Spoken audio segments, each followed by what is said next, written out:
கர்த்தருடைய பரிசுத்த நாமம் மகிமைப்படுவதாக. இந்த நாளிலேயும் நாம் ஆண்டவருடைய வார்த்தையை ஒன்று தியானிப்போம். சங்கீதம் 78 அதனுடைய 71 இப்படி சொல்லுகிறது. கரவலாடுகளின் பின்னாக திரிந்த அவனை தம்முடைய ஜனமாகிய யாக்கோபையும் தம்முடைய சுதந்திரமாகிய இஸ்ரவேலையும் மேய்ப்பதற்காக அழைத்து கொண்டு வந்தார்.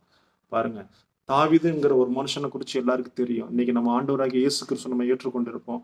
ஆனால் நம்முடைய வாழ்க்கையில போராட்டம், கஷ்டம், பாடுகள் எல்லாம் வந்து கொண்டு இருக்கும். நம்ம சில சமயம் ஆண்டவரை தூஷிப்போம். ஆண்டவர் நம்ம மறந்துட்டாரோ, ஆண்டவர் என்ன கைவிட்டுட்டாரோ அப்படின்னு நம்ம யோசிப்போம். ஆனாலும் நீங்கள் எதை குறித்தும் கவலைப்படக்கூடாது. நீங்க பைபிள்ல இருக்கிற தாவீதை நீங்க யோசிச்சு பாருங்க. அவரை தேவன் தெரிந்து கொண்ட விதம், ஆடுகளை மேய்க்கிற ஒரு மனுஷன்.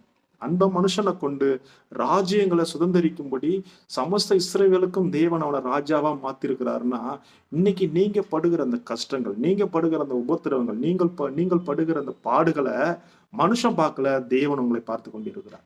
உங்களுடைய வழிகள் தேவனுக்கு பிரியமா இருந்தால், தாவீதை உயர்த்தின தேவன் உங்களையும் என்னையும் அவர் உயர்த்த உண்மை உள்ளவர். அல்லேலூயா.